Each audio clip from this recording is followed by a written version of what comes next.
Hello, hello. How are you Sorry, I'm a little late. today? Oh, good. See, she is like the brunette version of me, you guys. Right? Sisters. Look so similar. It's crazy. Yeah. Especially with my new haircut. Yeah, it's crazy. Like looking in a mirror. Right. So, this is Jasmine, everyone. And as I was saying before she joined, she is with Family Values TV. And she is quite the inspiration to me. Ever since I met her back in December, I just have been amazed by all of the content that she makes, how much she loves and honors her husband. And so when I was thinking about this idea about doing this live about Ice Spice's new song, I was like, I need to ask Jasmine to come on, because we both, are women of God. We want to serve God, and we believe that, cultivating healthy and loving relationship is one of the best ways to serve Him, of course. And so we're going to talk about that today. Why don't you just talk a little bit about yourself? Anything you want to let our viewers know? Okay, well, as you said, my name is Jasmine. I have a channel on YouTube called Family Values TV. We discuss all things marriage and family. The goal is to heal our community, especially the Black community. We see with the marriage rates and the fatherlessness that's happening in our community is really destroying us from the inside out. So my goal, me and my husband's goal, is to be that example. And me coming from a single mother home, I'm learning this all new. Like, I didn't have anyone to teach me, so I had to fall a lot. So what better way to give back than to show other women what I've learned during this journey? Yes. I'm a mother of 8. I homeschool. My husband, if you don't know, his name is Driscoll. He was the homeschool dad on the latest Vice panel where they talked about education. So, yeah, I'm so proud of him. He did great on the panel.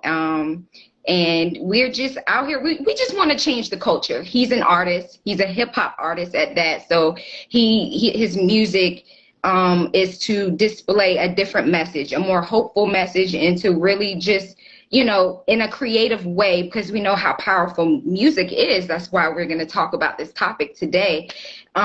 We find it to be a great tool to change the culture through music. So, yeah, that's about us. So beautiful. I love your story, and I think it has the ability to just change so many hearts and minds, and of course leading by example and showing that this is not something that is like that you can't achieve, especially as a Black woman, right? Mm-hmm. We have the ability to be amazing mothers and wives and have these healthy, loving relationships. So let's just go ahead and get right into it and kick it off. We're going to be talking about Ice Spice's new song. She's actually a rapper who's around my age. She's from the Bronx in New York, and she went viral with her one-hit song. I guess she's got a couple now, but called Munch. And that was her first song. If you guys don't know what that means, you guys can look it up on Urban Dictionary, but it's quite crude.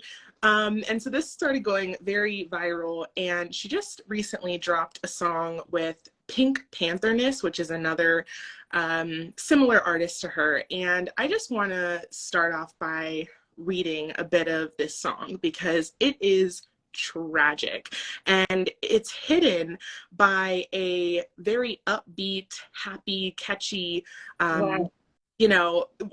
song. But the reality is, let's just take a look at the words. So it starts off, "Take a look inside your heart. Is there any room for me? I won't have to hold my breath till you get down on one knee, because you only want to hold me when I'm looking good enough. Did you ever feel me? Would you ever picture us? Every time I pull my hair was only out of fear that you'll find me ugly and then one day you'll disappear. Because what's the point of crying? It was never even love. Did you ever even want me? Was I ever good enough?" It's just You like, can hear yeah. you can hear the trauma, the trauma in that. You could hear clearly she's never been loved by a man. And Right.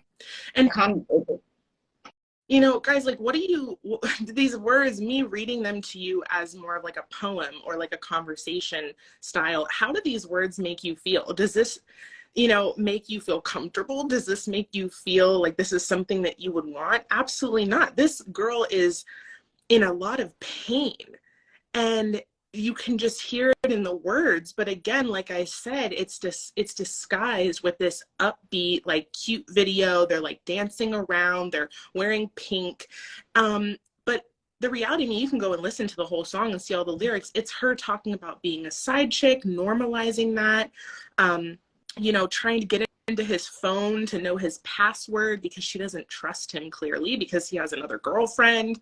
And it's like, let's look at the audience that is listening to this music. It's young people. It's people that are teenagers. It's teenage women that look at her and go, oh, that's how I need to act. I need to, you know, expose myself, and I need to wear clothes that show my whole body so that I can get attention. And, oh, well, if my boyfriend goes and talks to another woman, that's just normal. I just have to accept that. And it left me speechless. yeah. It's sad because we don't even realize what we're listening to a lot of times, just because, like you said, it's upbeat. Like, I've been listening to the song since we talked about doing the show, and it's in my head. Like, I'm bopping to it. So it's a good, I mean, it's not a good song, but the music, you know, it's a great melody. It makes you want to dance. You would think it's positive until you actually really think about what it is that you're listening to. And like you said, you could hear the pain. You can hear the pain, and and it's being normalized as this is how normal relationships look like. And it breeds hopelessness. It breeds hopelessness in young girls who hasn't even been through this. A lot of times young women are carrying trauma that isn't even theirs, because they're hearing it in the music, they're watching it on reality TV, they hear their aunts and single moms talk about how men aren't anything, and then it's creating this wall and barrier when they a lot of times haven't even been through half of this stuff. And what I've always recognized, when you walk in fear on that level, you manifest what you fear. You end up putting yourself in a position where you are attracting the very thing you fear. And then they're like, see, this is why. No, what it is you're attracting these type of men due to your mindset. Right. And then the chorus goes on to just keep repeating, the boy's a liar, the boy's a liar, the boy's a liar. And it's like, okay, sounds fine. It's like, whatever. Maybe the boy is a liar. But now, not only is this normalizing boys lying to you, you should just expect the boy to lie to you. But then it also is kind of like letting bad men off the hook and just saying, well, you know, women are going to settle for me anyway, so I don't have to behave. I don't have to respect women. I can look at them as an object. I can talk to other women. Like, this all encompasses, and you know, we talk so much about being against modern feminism because this is exactly what it is. We have done it to our own. Things like abortion and, you know, just normalizing that, like, the whole population of men are just all terrible, like, hate all men. Why would men want to act appropriately or respect us if we're just, like, calling them names all the time? Like, just constantly down. And not to mention, we're not respecting ourselves, and we expect to get respect from men. When you're walking out of the house half naked, you're wearing a whore's uniform. So you can't be upset when men treat you like one. That is, I heard this analogy a while ago, and it just stuck to me, because women would try to say, no, you're slut shaming, or whatever kind of shaming word or phobia they want to call it. But I heard someone say, if I seen someone dressed as a police officer, I will approach, and if I need his help, I will approach him as if he's a police officer. So if you're wearing that uniform, a whore's uniform, people will assume that is what you are. And then you're attracting these type of people who just want to disrespect you and use you for sex. And absolutely. I also recently found out I can't even say I just found out, but I heard this from someone saying that prostitutes dressed that way in order to solicit sex without saying it, so they won't get in trouble for what they're doing. But now it's normalized for us to walk around and essentially solicit sex, and we're wondering why we're getting the results that we're getting. Exactly. And, you know, the thing is that they want to hide it with, oh, well, I'm just, you know, confident. I'm just positive in my body. Even the most, you know, the most woman that's wearing some sort of revealing outfit, if you go out to a club or you even go out, you know, on a Friday night and you see a girl dressed like this, you will tell by her body language. She's fixing here, she's pulling down here, she's adjusting here. And it's like, it's not about not being confident. It's not like to dress modestly. It's about respecting yourself, respecting God, and if you're in a relationship, respecting your partner. Why are you dressing like this when you have a boyfriend? And then you're like, it's, you know, those girls at the gym that are like, oh, I go to the gym and I'm wearing, you know, basically a string and this guy's looking at me. Girl, everybody's looking at you. Yes. Look at what you're wearing. Like, yes. You expect. And they wear this to be looked at. And then try to say that's not why. No, you know exactly what you're doing. We have to stop with the delusions.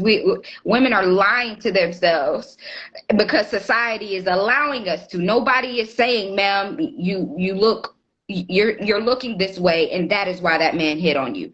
Everyone thinks it's wrong. It's not politically correct to blame the victim. Right. And no one's blaming her. We're saying use wisdom. I would never send my child outside dressed a certain way and then be upset when someone looks at her for too long. Exactly. That's my fault as a parent. I shouldn't have let her go out looking that way.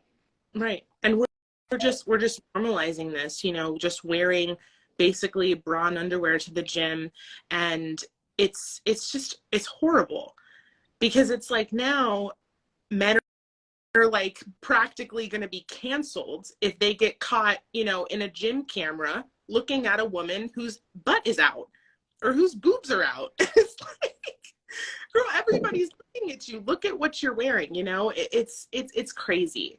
So, you know, the thing is like, again, with this is modesty. It really creates more respect for yourself.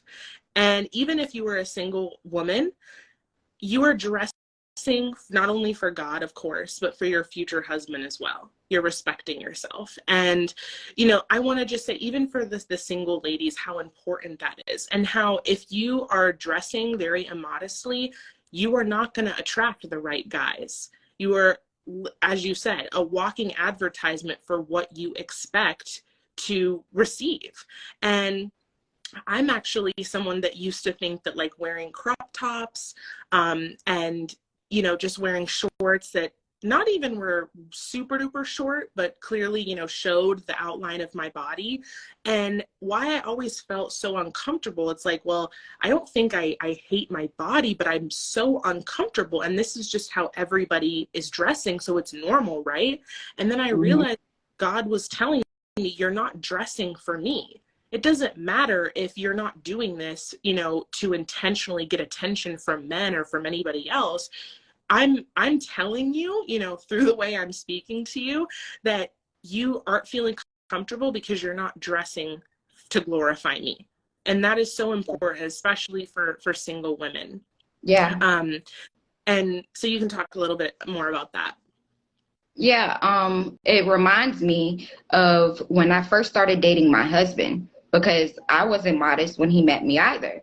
And I remember having one of those discussions because I was annoyed with the type of men that would approach me. I was just fed up, and I felt like, why are these type of men approaching me? They know they don't have a chance. Why? And he was straight up with me. He was like, it's your demeanor. They can smell the insecurity on you. They see it in the way that you move, in the way that you dress. this is why you're attracting these type of men. And I didn't like it, but I had to accept that. I mean, the results were showing. These were the type of men that were stepping to me. As soon as I started to find my identity in Christ and confidence in him, and not in the way that I look, right, or the attention that I get, but like you said, to glorify him, to feel confident in my skin. Like, I even purged and like went on a sabbatical of no makeup. Like, I was like, I feel like I just need to just stop for a minute because I'm doing too much. And when I did that, I recognized that sort of attention stopped, and only men that looked like they were marriage minded or was about something would approach me. And then I was like, okay, see, I was attracting what I was deep down inside. And a lot of women do not want to accept that or take that accountability to say, I hear women all the time, niggas ain't ish. They're not good enough for me. They all cheat. Ma'am, you attract these type of people. You are what you attract. Maybe it's time to reflect. Yeah. You know, and we're not saying that like to say you're a bad person or that you're not, you know, a nice girl or anything. We're just saying that if you're not aware of these things, these simple changes that you can make, something as simple as what you are wearing, right? It can change your whole life. I know for sure it did mine, because I started to ask myself, you know, like, showing your stomach, that is like the most sacred part of a woman's body. That's the area where you can create life. Why are you presenting that to the world? You know, you're behind. Why are you presenting that to the world? Like, you expect people not to look at it when your shorts practically look like underwear. You know what I mean? And so I don't want to get into how, in other ways, as women of God, or even just, you know, women that just want to be married and want to find that man that's going to devote their life to them, and that man that they can serve, how somebody finds that, especially, you know, as you shared, coming from the situation where you did have to really switch your whole mindset and give your life to Christ. How were you able to find that? Honestly, it was all God, because I was in a place of my life where I started to self-reflect. My husband met me as a single mother. So it was during a time where I had just got out of a relationship, and the reason why he decided that he didn't want to go further with me was because I had children. And it humbled me. It made me recognize that I'm not the hot-ish that I thought I was. Looks can only take you so far. And I had just went through that season where I just realized, okay, I just need to focus on me, focus on the kids, and, you know, just move forward in my life and stop trying to find a man and all this other stuff. I just had a moment of reflection, and my husband so happened to step into my life during that reflection. And, you know, when I met him, he was just different. He was a light in my life.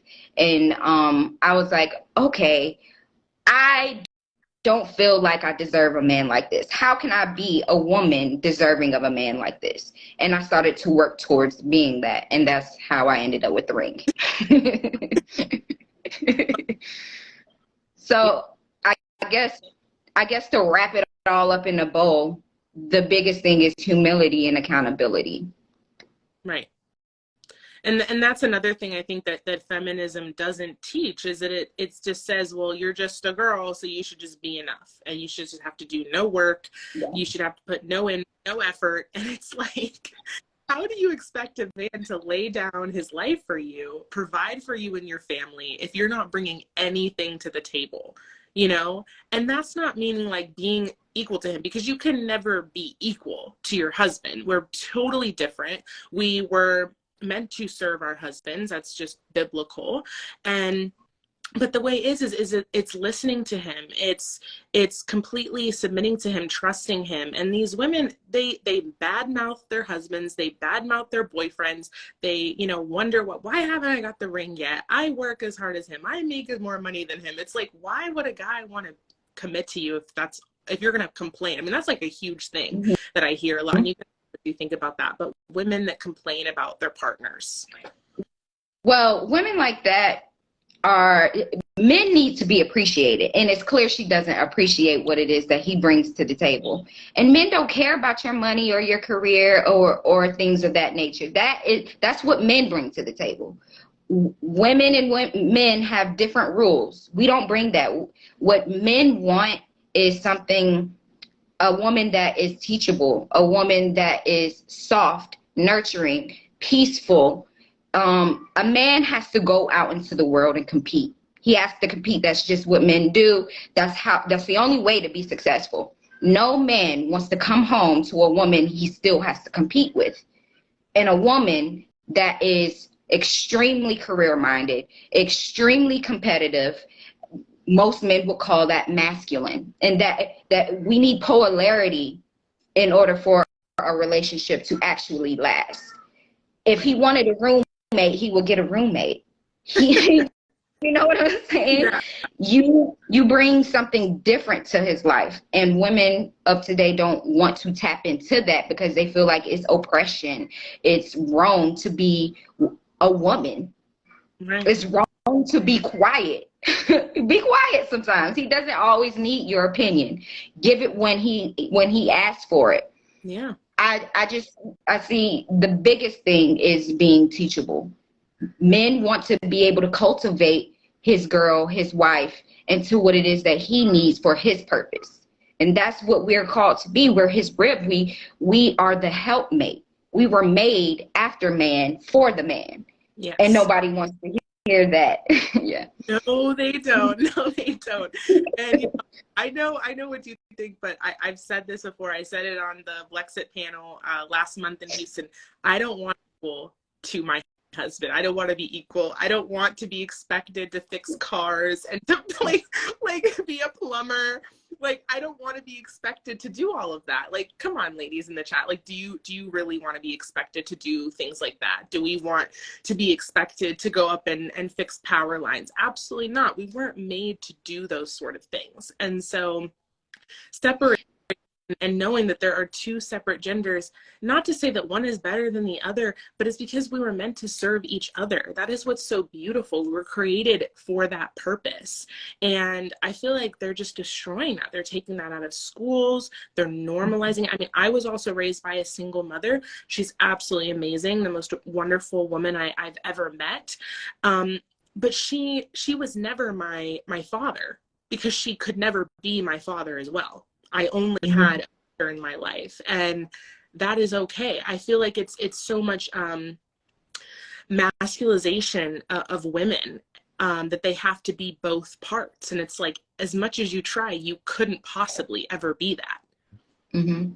And a lot of times, I'm not saying this about your mother, but a lot of times, at least with mine and the women that I do know that came from single moms, their moms are teaching them to not trust men, to be, independent of a man so you would never need one. Right. And they're just setting their daughters up for failure, because to be independent of a man and never need them takes away his purpose as a husband. How is he going to feel purposeful in your life if he feels that you don't even need him? And you make it clear, because usually these type of women, I don't need a man, I want one. I'm a boss bee. I don't need no man to take care of me. But the reality is, the only reason why you're able to say this is because of men. Right. Because when something happens in your house in the middle of the night, who are you calling? A man. You're calling the police. And 90% of the time, it's going to be a man. And a lot of times, if a woman showed up, you're going to be like, you got a male partner behind you or something? You know that we need the men. Why are we lying to ourselves because we can carry guns? At the end of the day, we were made the weaker vessel. And there's nothing wrong with that, because with that said, we deserve to be protected. We are precious because just like children, we protect them with our life because they are weaker. They need us. And that is the same for a woman. God made us this way so we can be protected. Our bodies represent that. Like we don't have the same physicality of a man. Right. We need his protection. And we dismiss that because we live in a first world country. We don't need that in our everyday lives, but we actually do. And nobody wants to accept that. Yeah. And I see James saying in the chat, men have to be worthy, though. There's a lot of weak men out there. Yes, but I believe the majority of that is because we've just let them be weak, because we want to be so equal to them so badly. And we've just said now for decades that, oh, well, I can do everything a man can do. I don't need a man. And it's like, why would a man even try? Mm-hmm. Right? If you equal to him, you can make as much money than him. Like, why would you even put in that? These same women getting mad when they can't find a good man. Mm-hmm. It's like you did it to yourself. Yep. So, I mean, I just believe like if any relationship, you need to show that person respect. You need to treat them as though that you need them, that you cherish their presence, and that they serve a purpose in your life. What would be the point of being friends with someone or being in a relationship with them if you could just do without them? Exactly. If you leave me tomorrow, it's really no big deal. Why would anyone put any effort? Mm-hmm. And if you really think about it, you're saying, I don't need him. I just want him. You want him for your happiness, correct? So first of all, you're not there to serve. You're there for him to serve you. And second of all, the moment you're not happy, you're out the door. Mm-hmm. You're out the door. And that's not what relationships are about. It's about commitment. Are you going to be really committed to someone you don't really need? No, you're going to have a backup plan. At any moment he doesn't make you happy, you're ready to go. It's a weak foundation. Yeah. And that's what I want to get into more of the songs like Ice Spice's new song, and why God tells us to cultivate these healthy and loving relationships and really truly just get to know each other before we decide to do the most intimate acts with this person, right? Mm-hmm. And saving yourself and living a chaste life is not withholding something from your partner. It's actually the highest form of commitment. Mm-hmm. And in this song, she's talking about this guy is, I mean, she acts like she's like really doesn't even know anything about him, but yet she's slept with him. All she's worried about is his password to his phone. She's worried about where he's at. Knows that he's not home, knows that he's somewhere out where he, shouldn't be, or she doesn't want him to be. And so, I see it as though God designed sex. God loves sex. We don't think as Christians that sex is bad or it's something that we should not talk about. God created sex for us, and he wants us to enjoy it in the covenant of marriage when we become one, right? And that is what is so beautiful, because when you wait, you're not having to worry about things like pregnancy and getting soul ties. And not that we're, condemning that before marriage, because every pregnancy is beautiful. Every pregnancy is a gift. And no matter how somebody is conceived, they are a gift and they're one of a kind. But with saving yourself and truly committing yourself and, protecting your peace and respecting the other person by giving this commitment, it can save a lot of issues for both of you guys. Yeah, you bypass a lot of trauma. You bypass it all, and you get to learn each other together. It's the greatest gift that you can give your husband, is to save yourself for him. Right. And I can't see a man harming such a precious gift. You've given that to him. He's going to respect you that much more. He's going to protect you that much more. It's just in a man, because he's going to be like, this is mine. You belong to me. If you get hurt, I'm hurt. And it just strengthens, I believe it strengthens that bond even more. That's why I preach on getting married young, especially young women, especially in today's society. A lot of our parents are just kicking us out the house at 18, and we're just out here on our own. We're trying to figure out life. And I don't want that for my daughters. They can stay here until they get married. And I think if at the end of the day, the nuclear family is how you fix this issue. If you want women to actually commit to being chaste, they need a covering. They need their father to cover them until their husband takes them on. And yeah, so the best way to do that is to marry young. And a lot of people don't like when I say that. 18, if you found that person, get married at 18 as soon as you legally can, so you don't have to deal with the temptations of the world. You can enjoy your husband as much as you want, and that is how you truly create legacy and break generational curses for the next generation. Absolutely.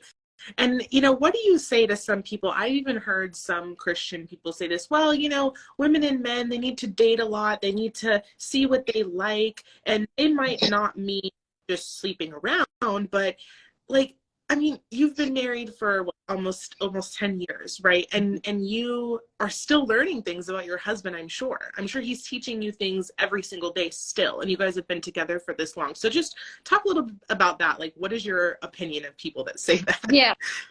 I hear that a lot. You need to experience new people. You need to travel. You need to get to know yourself more before you get married. And I completely think that is a lie from the pits of hell, because first of all, you will never truly know all of you, because you grow. You're gonna evolve. You're gonna be different, especially as women. We are hormonal creatures. We're different from yesterday sometimes. Like, we can't sit here and say, I don't know myself yet. And we have a clock. If you want children, let's get it started. There's no point in waiting until you're 35, because one, you're traveling and meeting new men, and all of it is more temptation.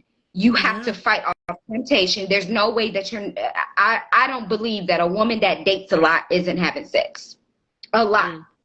You know what I'm saying? There's gonna be a time where you may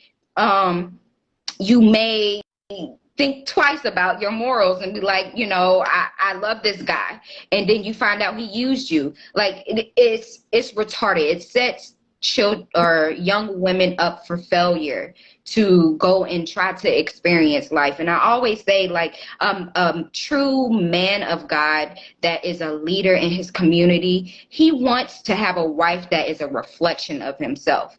If you come into a marriage and you're not, and you think you've experienced life, you experienced all these different men, you're going to be more hard-headed. It's going to be harder for you to mold and cultivate into the woman that your husband needs. And there's going to be competition. There's going to be pushback. You're not going to budge on things that you feel like is it. Like, this is, this mentality, take me as I am. And that's not what marriage is about. It's about compromise. It's about becoming one. You are supposed to lose yourself in a marriage. It's no longer about you anymore.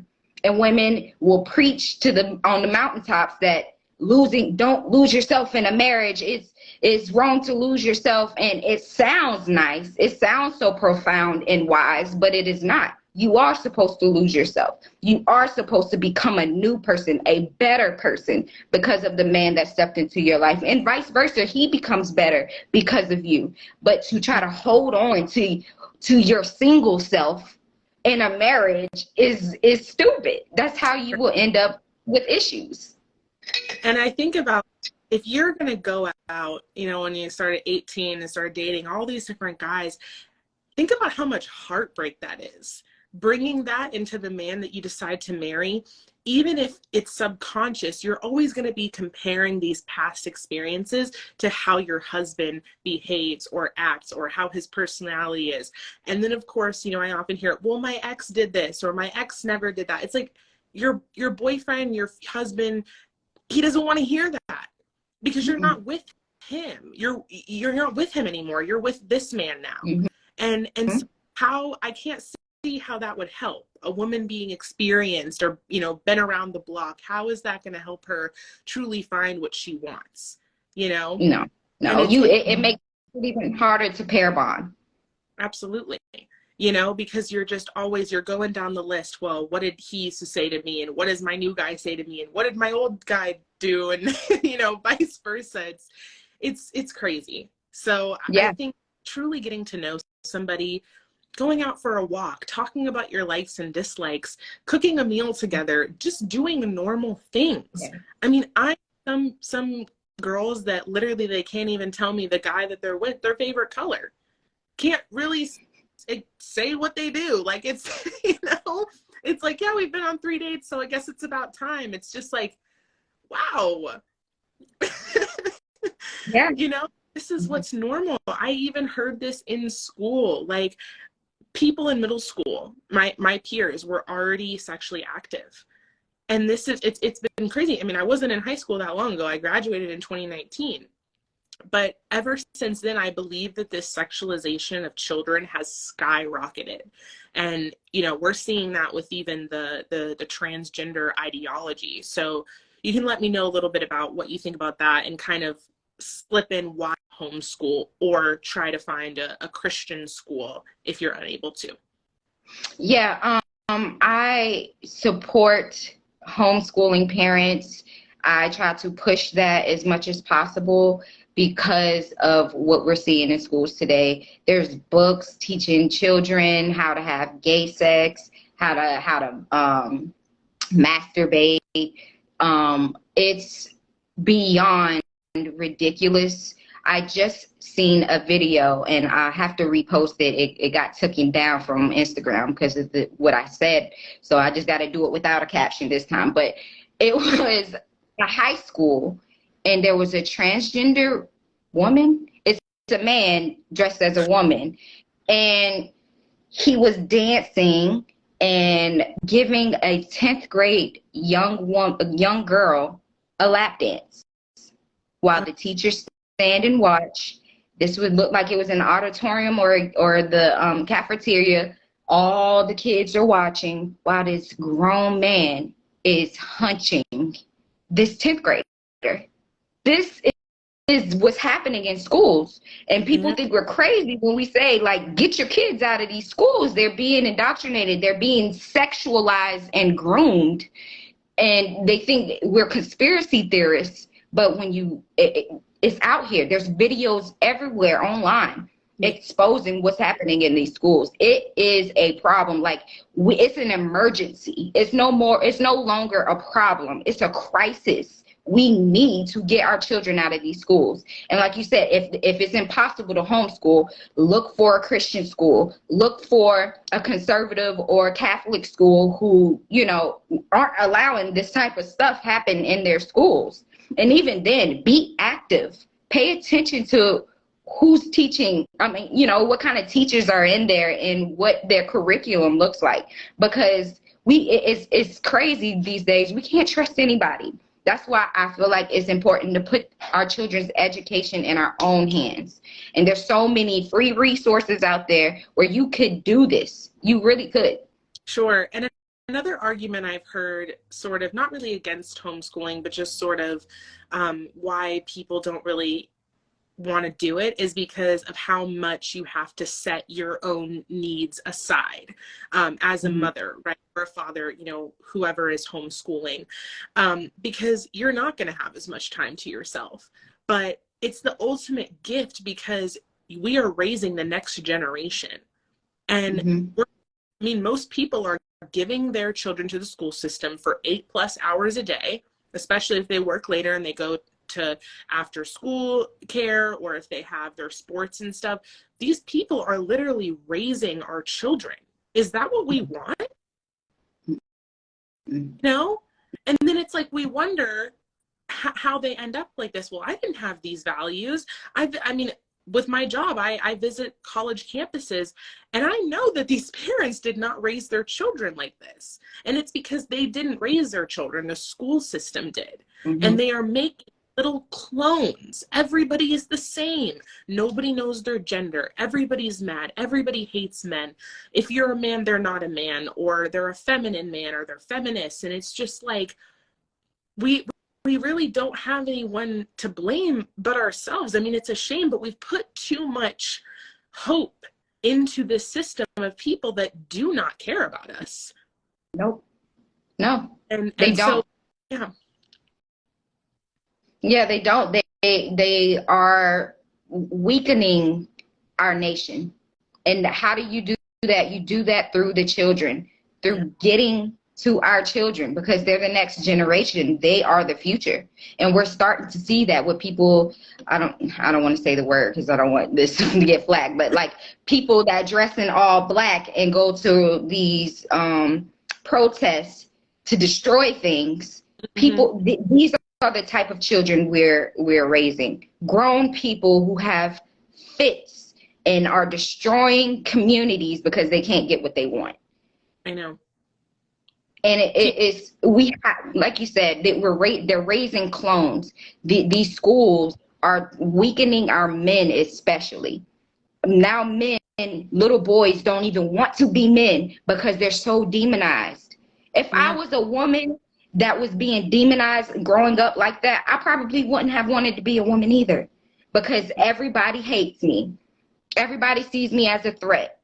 And the people who change their gender or are a part of this community, they get uplifted. They are the special people. These are the people that we need to be looking to. These are the brave people. This is what makes me special. Yeah. And it's almost like if you don't identify with one of the other identities, like, oh, you're just privileged and you're just so lucky that what's wrong with you. And so when you're demonized like that for being, shall I say, normal, it's like, why would I want to be normal when I can get all this other attention? I mean, kids, we know this. They literally thrive off of attention. It's how that they absorb everything. It's how they learn. And so if they're not getting attention being quote unquote normal. I mean, this is even teenagers. Even, in college, your brain is still developing. People think they can't get attention. They can't achieve as much as the other person.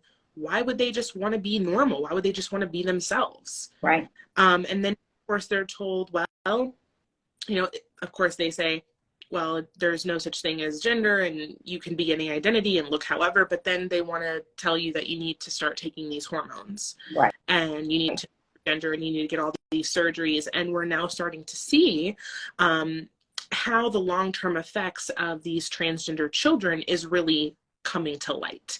And I'm not sure if you've seen the video of the most well-known transgender child, Jazz Jennings, saying that she, he, whatever pronouns you guys want to use, has never felt like her ever. This is a little boy that literally started to transition when they were like 3 or 4. And the mom has been praised for over 15 years of how accepting and loving she is and just taking this and going full force with it. And it's like now this person has had 4 gender reassignment surgeries, not because that's just a process, but because this person was on hormones since they were 11 years old. Therefore, their natural part, penis, I don't know if I can even say that on the air, didn't develop properly. So therefore, to do that surgery, the male to female, he didn't have enough skin. So they had to take these skin grafts and it ended up failing and it's been closing up. And it's like nobody talks about this. But no, this is a life-saving surgery. This is going to change your life. This is going to get rid of all your depression. They're mutilating children legally. Yeah. We're mutilating children legally, and it's sickening. Like you said, now this person doesn't, I remember her saying that she doesn't even have a sex drive anymore. And it's just ruined her. I mean, can you imagine not being able to look forward to creating your own legacy or having children? Even if you were gay and you wanted to go the other way, you're not even interested in that part of a relationship.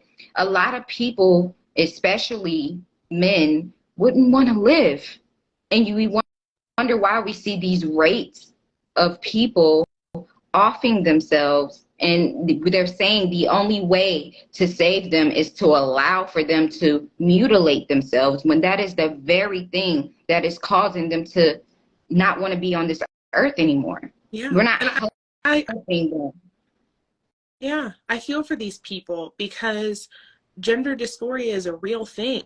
It's a real Yeah. mental condition that we need to address. And if you're having issues with your identity, that's not something that should just be demeaned or covered up or just, but what they're doing is they're not even trying to really address a real problem. They're starting to think like, oh, well, you know, you think you're this way or you feel more feminine, so you must be a woman. You just must be.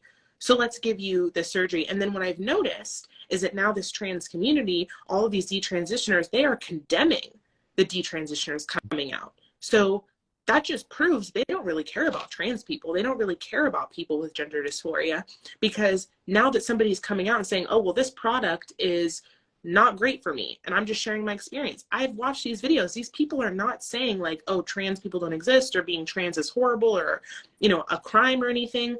They're simply sharing their experience, and then their own community is demeaning them, calling them names, making fun of them. These people do not care. They don't care. Do you know how much one of these surgeries are? These people are making millions of dollars to mutilate children. People like Jazz, as you said, will never be able to have a sex drive, probably never be able to have an orgasm or enjoy any sort of intimate act. You know, we'll never be able to have children. I don't understand how that is gender affirming care, but that's what they do. They hide all of this with the word care. It's abortion care, gender affirming care. It's like, that's not care. No. Telling a child that's used, we don't let children go vote under 18. We don't let children under 15 or 16 get a driver's license. But then if a 5-year-old or a 13-year-old is going to come to you and say, I think that I'm a woman, and we're just going to sign them up. It's going to affect them for the rest of their life. It's completely backwards. Yeah. Yeah. I mean, like you said, we 18-year-olds, they can't even buy a drink. You got to be 21. And yet we're letting 4-year-olds make this choice that will affect them for the rest of their lives. And then, like you said, we're shaming the people who are coming out. It's a clear agenda that, like you said, they do not care about these children. And they simply, I don't even know what to call it. Maybe it's population control. I don't know, but it is wicked what's happening right now in our country. Because the less people there are to manipulate into thinking the way that they want us to think, the easier. If they can just make everybody the same and take away their ability to reproduce, take away their ability to feel like they can even speak their own mind. I mean, think about how many detransitioners are so afraid to come out and say how they really feel, because they are going to be demonized and hated by the community that they thought was there for them. Yep. I have heard from these detransitioners who started transitioning at, you know, in teenage age, and hearing all of these people on YouTube and saying, this was my family. I didn't feel accepted by my family. I didn't feel like I could talk to anyone about this. And I put my whole being into believing that these people on the internet cared about me. And now I've come out and said that this is not a good experience for me. I'm not trans. I mean, some of these people, they can't even go back to the gender that they were born with because of how much they've mutilated themselves. I mean, how uncomfortable that has to be. Think about Jazz. If she even wanted to be a man, she couldn't. If she wanted to identify as a man, she wouldn't be able to. Yeah. So, it's tragic. Yeah. It's tragic.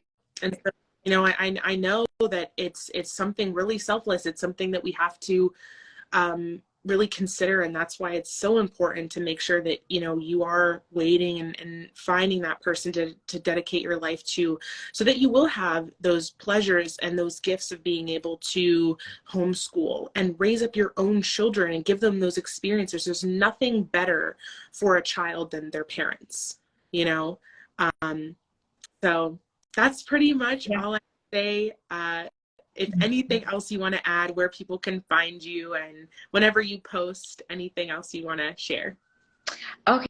Okay, yeah. You can find me at youtube.com/familyvaluestv. Also here on Instagram, I share content as well on here. And yeah, I'm just grateful for this conversation. I believe this is what it takes for like-minded people to come together and speak the truth unapologetically and not worry about being canceled and all the silliness. We're in a crisis and we need to save our community. So I appreciate you and thank you so much for having me. Thank you. I appreciate you as well. And we actually might be hopping on a song together soon. So stay Yes. tuned for that.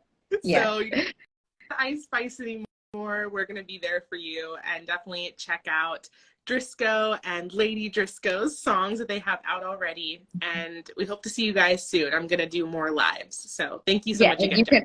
can, no problem. And you can follow Driscoll at Driscoll757. Awesome. Thank you guys so much. You guys can leave comments under this once it's posted. See you later. Okay. Bye. Bye.